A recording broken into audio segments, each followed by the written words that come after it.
200 కోట్ల విలువైన వక్ఫ్ బోర్డు ఆస్తులు అన్యాక్రాంతం అవుతున్నట్లు గత కొద్ది రోజులుగా వస్తున్న పుకార్లలో ఎలాంటి వాస్తవమూ లేదన్నారు టీడీపీ నేత రాష్ట్ర వక్ఫ్ బోర్డు చైర్మన్ అబ్దుల్ అజీజ్.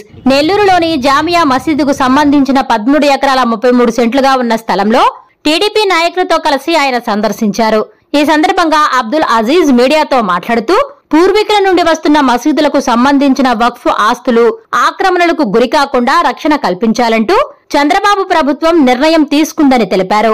దైవ భూములకు ప్రహరీ ఫెన్సింగ్ లేకుంటే అవి కబ్జాలకు గురవుతున్నాయని, ఇప్పటికే రాష్ట్ర వ్యాప్తంగా ఉన్న వక్ఫ్ ఆస్తులు చాలా వరకు ఆక్రమణలయ్యాయని, ఇకపై అలా జరగదని ముస్లిం సమాజానికి భరోసా ఇచ్చారు.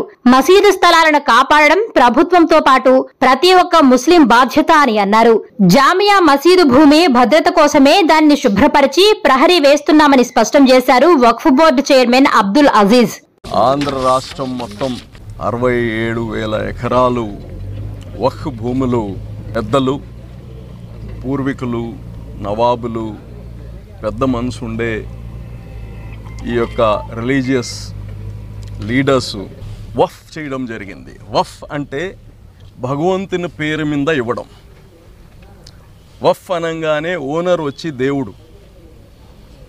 అయితే ఈ వక్ఫ్ బోర్డు ఏర్పాటు అయినప్పుడు 1961కి ముందు ఒక్కొక్క ఇన్స్టిట్యూషన్కి ఒక్కొక్క ముతవల్లి అంటే పీఠాధిపతి అనుకున్నాం, మాట వరుసకి పీఠాధిపతి ఉండేవారు. వాళ్ళు దీన్ని బాగోగులు చూసుకునేవాళ్ళు. ఆ ఇన్స్టిట్యూషన్కి చేయాల్సిన సర్వీసెస్ అంటే అక్కడ ఉండాల్సిన ఎంప్లాయీస్కి పెట్టుకోవడం. ఇమాంకి ఈరోజు రాష్ట్ర ప్రభుత్వం జీతాలు ఇస్తుంది, అంటే జీతం కాదు, గౌరవ వేతనం. ఓకే, అటువంటి అన్నీ ఆ ఇన్స్టిట్యూషన్కి మాన్యాలిచ్చి, స్థలాలిచ్చి, ఆ స్థలం నుంచి ఆదాయం సమకూర్చి ఆ ఇన్స్టిట్యూషన్ని సస్టైన్ అయ్యేటట్టుగా అందరూ ప్రతిరోజు చందాలేసి అక్కడ ఉండే ఇమాంకి జీతం లేకుండా చేయడం, దేవుని పని చేసే ఇమాంకి, మౌజన్కి గౌరవంగా వాళ్ళకి రావాల్సిన వాళ్ళ జీవనం సాగడానికి గౌరవంగా కావాల్సిన వనరుల్ని పెద్దలందరూ ఏర్పాటు చేసిపోయారు. అయితే కాలక్రమేణా ఇవన్నీ అన్యాక్రాంతం అయిపోయాయి.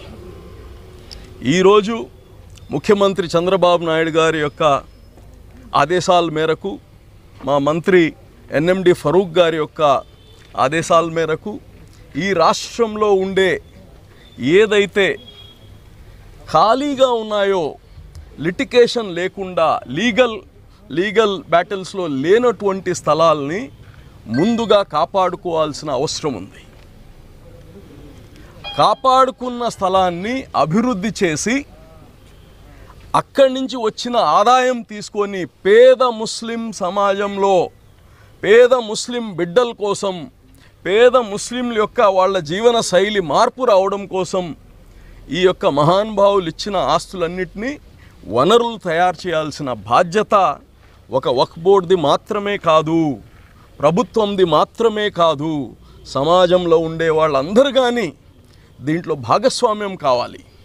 రాజకీయాలకు అతీతంగా ఎక్కడైనా ఒక వక్ఫ్ భూమి అన్యాక్రాంతం అవుతుంది అంటే అక్కడ ఉండే సమాజంలో ఉండే వాళ్ళందరూ ఇది దేవుడు భూమి, అది దేవాలయం భూమి కావచ్చు, అది మసీదుల భూమి కావచ్చు, దర్గాల భూమి కావచ్చు, ఇది మన దేవుళ్ళ స్థలాలు, ప్రతి ఒక్కరూ దాన్ని కాపాడుకోవాల్సిన అవసరం ఉంది. అందులో భాగంగానే ఈరోజు రాష్ట్రం మొత్తం కానీ ఎక్కడైతే కమర్షియల్ స్థలాలు ఉన్నాయో, అంటే ఇళ్ల మధ్యలో వచ్చేసిన స్థలాలు ఉన్నాయో దాన్ని కాపాడుకోవాల్సిన అవసరం ఉంది. ఎలా కాపాడుతాం? ఇలాగ జంగల్గా వదిలేస్తే ఇప్పుడు అక్కడ ఇల్లు కట్టున్నారు, 5 అంతస్తుల బిల్డింగ్ కట్టారు.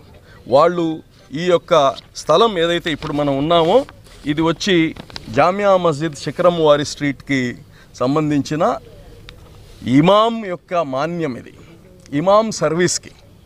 సో ఆ యొక్క వాళ్ళకి చేతనైనంత దీన్ని కాపాడగలిగారు. ఇక్కడ ఉండే సమాజంలో ఉండే ముస్లిం నాయకులు.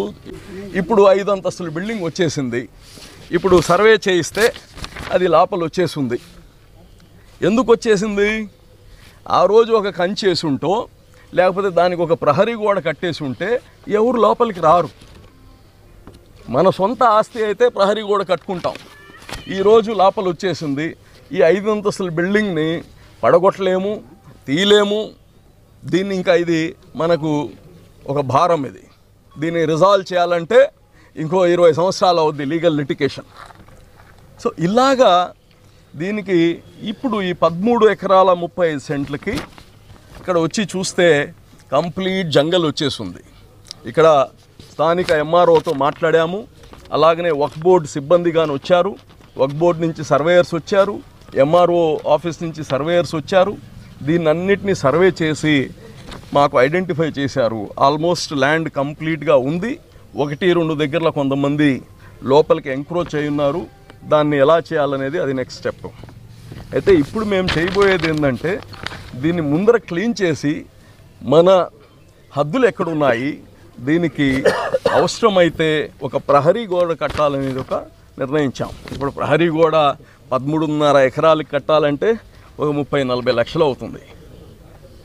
దాన్ని ఎలాగ సమకూర్చుకోవాలి డబ్బులు? ఈ ఇన్స్టిట్యూషన్లో ఎవరిదైతే ఇన్స్టిట్యూషన్కి సంబంధించిన ఈ పొలం ఉందో ఆ ఇన్స్టిట్యూషన్లో ఏమైనా డబ్బులు ఉన్నాయా? లేవు. అయితే పెద్దలు ఈ ఇన్స్టిట్యూషన్కి ఇన్ని 100 కోట్ల ఆస్తి పెట్టారు కదా, ఎందుకు డబ్బులు లేవు?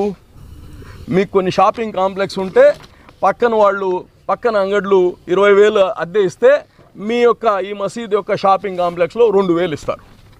ఇది పక్కన 20,000 ఇస్తే మనం 2,000 ఇస్తాడు. దేవుడు వస్తువుకి ప్రీమియం ఇవ్వడం నేర్చుకోవాలి. ప్రీమియం, ఇది దేవుడిది, ప్రీమియం ఇవ్వాలి. అప్పుడే దేవుడి యొక్క కొద్దిగా అనుగ్రహం అని ఉంటుంది. దేవుడు వస్తువు ఊరికనే తీసేసుకోవాలనుకుంటే కుదరదు. ఈ రాష్ట్రం మొత్తం కానీ చెప్తున్నా, ఏదైతే మసీదులు దర్గాల దగ్గర ఉండే కమర్షియల్ ప్రాపర్టీస్ ఉన్నాయో డిస్కౌంట్ చేసి ఇవ్వడానికి వీల్లేదు. మార్కెట్లో ఎంత ఉందో, మార్కెట్లో బయట ఎంత ఉందో అంత. ఒకటి అర్థం చేసుకోవాలి, ఈ యొక్క ఆదాయం తీసుకొని మనం పేద బిడ్డల చదువులకి మనం వాడుకోవాలి. పేద బిడ్డలు ఎవరైనా వితంతులు ఎవరైనా ఉంటే వాళ్లకు వాడాలి, అనాథ బిడ్డల కోసం వాడాలి. ఈరోజు మీరు డబ్బులే సృష్టించకపోతే, సంపద సృష్టించకపోతే, ఉండే ఆస్తుల్ని ఇట్లాగా వైరాగ్యంగా వదిలేస్తే డబ్బులు ఎట్టొస్తాయి? మనకు కానీ ఒక ఆస్తి ఉంటే అట్నే వదిలేస్తే అట్నే అయిపోద్ది. ఆ ఆస్తుల నుంచి ఎలాగ వనరులు, ఒకటి ఆస్తిని కాపాడుకోవడం ఒక ధర్మం అయితే, కాపాడిన ఆస్తి నుంచి రెవెన్యూ జనరేట్ చేయడం. ఏది కానీ కొండ కానీ కరిగిపోద్ది కూర్చొని తింటే. మనం వనరులు సృష్టించాలి. ఈరోజు ఆంధ్ర రాష్ట్రం మొత్తం మీద 26 చోట్లు వక్ఫ్ బోర్డు నుంచి రేపు నవంబర్ 11వ తారీఖున స్కిల్ డెవలప్మెంట్ సెంటర్ స్టార్ట్ చేస్తున్నాం. 26 చోట్లు. అలాగనే అది రాష్ట్రం మొత్తం కానీ నెక్స్ట్ ఫేజ్లో మొత్తం దగ్గర చేస్తాం. ఈ స్కిల్ డెవలప్మెంట్ పేరు కానీ తాలీమే హునర్. తాలీం అంటే చదువు, హునర్ అంటే స్కిల్. సో తాలీమే హునర్ అనే ట్యాగ్ పెట్టాం. నిన్ననే చంద్రబాబు నాయుడు గారు ముఖ్యమంత్రి గారిని అపాయింట్మెంట్ అడిగాం. ఆ రోజు వర్చువల్గా వారి చేత ఈ తాలీమే హునర్ అనేది ఇనాగ్రేట్ చేయాలని, వర్చువల్గా చేయాలని కానీ కోరున్నాము. ఆయన డేట్ ఇస్తే అది 11వ తారీఖు కానీ ఇనాగ్రేట్ అవుతాయి. అదే కాకుండా రాష్ట్రంలో దాదాపు ఏదైతే ఆస్తులు, ఏదైతే పొలాలు వక్ఫ్ బోర్డ్ ఆధీనంలో ఉందో 2 ఉన్నాయి. ఒకటి ఇన్స్టిట్యూషన్కి ఒక ముత్తవల్లియో కమిటీ ఉంటే వాళ్ళ ఆధ్వర్యంలో ఉంటుంది. రెండోది మేనేజ్మెంట్, వక్ఫ్ బోర్డ్ మేనేజ్మెంట్ ఉంటుంది. వక్ఫ్ బోర్డ్ మేనేజ్మెంట్ ఉండే ప్రతి పొలాన్ని కానీ ఆక్షన్ వేయడం జరిగింది.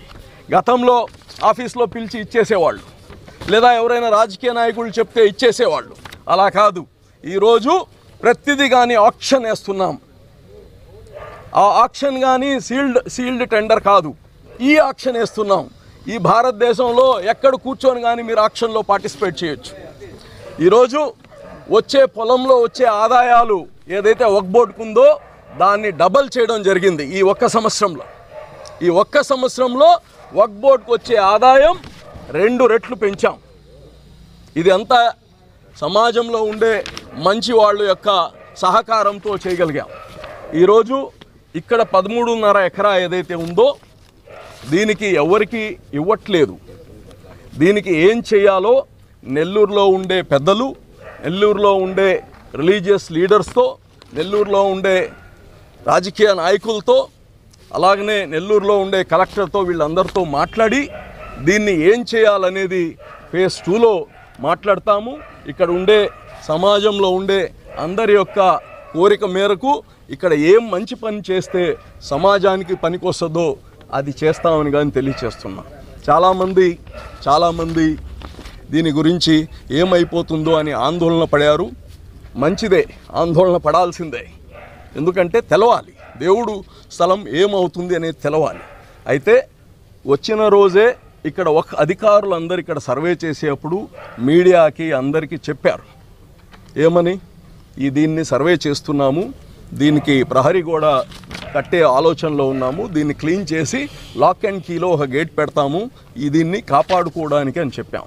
అయినా చాలామందికి అందరికీ పోయినట్లేదా మెసేజు. మళ్ళా చెప్తున్నాను, ఈ వస్తువు, ఈ యొక్క స్థలం ఏదైతుందో ప్రస్తుతం దీన్ని ఫస్ట్ జంగిల్ క్లియరెన్స్ చేసి ఇక్కడ ఒక 5 ఎకరాల గుంట ఉంది, అంత బురద ఉంది, దీన్ని కానీ రబ్బీష్ అన్నీ తోలమని చెప్పాం. ఇవన్నీ కానీ ఆ ఇన్స్టిట్యూషన్లో రూపాయి కానీ లేవు, డబ్బులు మొత్తము వక్ఫ్ బోర్డు నుంచి ఖర్చు పెట్టి దీన్ని చేయిస్తున్నాము. ఇది మొత్తం అయిన తర్వాత కలెక్టర్తో, ఇక్కడ ఉండే స్థానిక రాజకీయ ఎమ్మెల్యేలు, మంత్రులతో కూర్చొని, అలాగనే స్థానిక రిలీజియస్ లీడర్స్తో కూర్చొని ఏం చేస్తే బాగుంటుంది, ఎంత డబ్బులు కావాలి, ఎవరు వేస్తారు, రాష్ట్ర ప్రభుత్వం ఏమిస్తుంది, కేంద్రం నుంచి ఏం తేవాలి, వక్ఫ్ బోర్డు ఏం చేస్తుంది, ఈ ఇన్స్టిట్యూషన్ ఏం తెస్తుంది, ఇవన్నీ ఇట్ హ్యాస్ ఏ నెక్స్ట్ లెవెల్లో మాట్లాడతాం. అదేవిధంగా వక్ఫ్ బోర్డు వచ్చే మార్చి నుంచి ముస్లిం విద్యార్థులు ఎవరైతే 10వ తరగతి పాస్ అవుతారో వాళ్ళకి టాలెంట్ టెస్ట్ పెట్టి స్క్రీన్ చేసి 500 మంది పిల్లలకి కార్పొరేట్ రెసిడెన్షియల్ ఎడ్యుకేషన్ ఇవ్వబోతున్నాము. దానికి 15 కోట్లు దానికి ఖర్చు అవుతుంది. దానికి వనరులు ఇంటర్నల్గానే సోర్స్ చేసుకుంటున్నాం. పేద ముస్లిమ్స్ ఎవరైతే ఉన్నారో, బాగా టాలెంటెడ్ స్టూడెంట్స్ ఎవరైతే ఉన్నారో వాళ్ళకి ఉచితంగా ఐఏఎస్కి కావాల్సిన అన్ని ఏర్పాట్లు రెసిడెన్షియల్తో పాటు ఢిల్లీలో ఏర్పాటు చేయడం కోసం మొత్తం ప్లాన్ చేస్తున్నాము. దీన్ని కాపాడుకునే బాధ్యత వక్ఫ్ బోర్డ్ చైర్మన్గా నేను తీసుకుంటాను. నాతో పాటు మీరందరూ రాజకీయాలకు అతీతంగా, పార్టీలకు అతీతంగా దేవుని ఆస్తులు కాబట్టి మీరందరూ దీన్ని కాపాడుకోవాల్సిన బాధ్యత సమాజంగా తీసుకోవాలని తెలియచేస్తూ